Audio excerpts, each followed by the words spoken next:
Okay, ನಮಸ್ಕಾರ sir. ನನ್ನ ಹೆಸರು ಪರಶುರಾಮ್ ಅಂತೇಳಿ. ನಾನು ಮೂಲತಃ ದಾವಣಗೆರೆಯವರು. ನಾನು ದಾವಣಗೆರೆಯಿಂದ ಇಲ್ಲಿಗೆ ಬಂದು 15 ಇಯರ್ಸ್ ಆಯಿತು. ನಾನು 15 ಇಯರಿಂದ ನಾನು ಆ್ಯಕ್ಚುಲಿ ಓದಿರೋದು ಬಂದು ಡಿಪ್ಲೊಮೊ ಬಂದು ಇಲ್ಲಿ ಒಂದು MNC ಕಂಪ್ನಿನಲ್ಲಿ ವರ್ಕ್ ಮಾಡ್ತಾಯಿದ್ದೀನಿ. MNC ಕಂಪ್ನಿನಲ್ಲಿ 10 ಇಯರಿಂದನೂ ವರ್ಕ್ ಮಾಡ್ತಾನೇ ಇದ್ದೀನಿ. ಬಟ್ ಪರ್ಸ್ನಲಾಗಿ ನಮಗೆ ಏನು ಗ್ರೋತ್ ಆಗ್ತಾಯಿಲ್ಲ. ಹಾಗಾಗಿ ನಾವು ಅಡಿಷ್ನಲ್ ಸೋರ್ಸ್ನ ಹುಡುಕ್ಲೇಬೇಕಾಯಿತು. ಏನಕ್ಕೆ ಅಂತಂದರೆ ಇಲ್ಲಿ ಲಿವಿಂಗ್ ಕಾಸ್ಟ್ ಜಾಸ್ತಿ ಇದೆ. ಹಾಗಾಗಿ ನಾವು ಅಡಿಷ್ನಲ್ ಸೋರ್ಸು ಗೈನ್ ಮಾಡಬೇಕಿತ್ತು. ಹಾಗಾಗಿ ಅದಕ್ಕೆ ಆಲ್ಟರ್ನೇಟ್ ನಾವೇನು ಹುಡುಕಿದ್ವಿ ಅಂತಂದರೆ ಟ್ರೇಡಿಂಗಿಂದ ನಾವು ದುಡ್ಡು ಮಾಡ್ಬೋದು ಅಂತ ತುಂಬ ನ್ಯೂಸಲ್ಲಿ ಎಲ್ಲ ನೋಡಿದ್ವಿ, ಚೆಕ್ ಮಾಡಿದ್ವಿ. ಅದಾದಮೇಲೆ ತುಂಬ ಜನ ಸಜೆಸ್ಟ್ ಮಾಡಿಸಿದ್ರು ಸೀನಿಯರ್ಸು. ಅವ್ರದ್ದು ರೆಫರೆನ್ಸ್ ಮುಖಾಂತರ ನಾವು ನೋಡೋಣ, ಎಲ್ಲರೂ ಹೇಳ್ತಾ ಇದ್ದಾರೆ.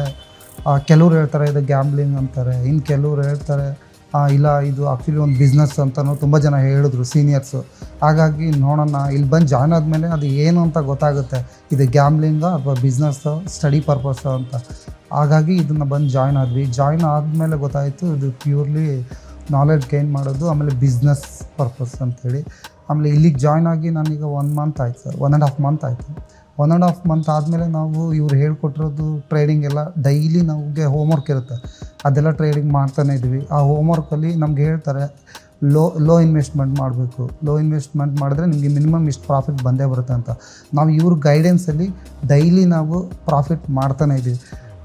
ಆಮೇಲೆ ನಾವೇನು ಕ್ಯಾಶುವಲಾಗಿ ಬಿಸ್ನೆಸ್ ಮಾಡಿದ್ರೆ ಅಲ್ಲಿ ಪ್ರಾಫಿಟ್ಟು ಇರುತ್ತೆ, ಲಾಸ್ ಇರುತ್ತೆ. ಅದೇ ಥರನೇ ಇಲ್ಲೂ ಅಷ್ಟೇ, ಪ್ರಾಫಿಟ್ಟು ಇರುತ್ತೆ, ಲಾಸೂ ಇರುತ್ತೆ.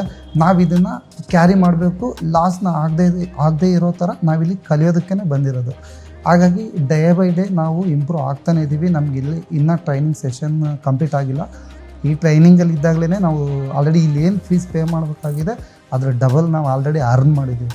ಯಾಕಂದರೆ ಈಗಲೂ ಮಾಡ್ತಾನೆ ಇದ್ವಿ. ಟ್ರೈನಿಂಗ್ ಮುಗಿಯೋದ್ರೊಳಗೆ ನಾವು ಒಳ್ಳೆ ಫ್ಯೂಚರ್ನ ಕಂಡ್ಕೊಳ್ತೀವಿ ಅಂತ ನಾನು ಹೇಳೋಕ್ಕೆ ಇಷ್ಟಪಡ್ತೀನಿ.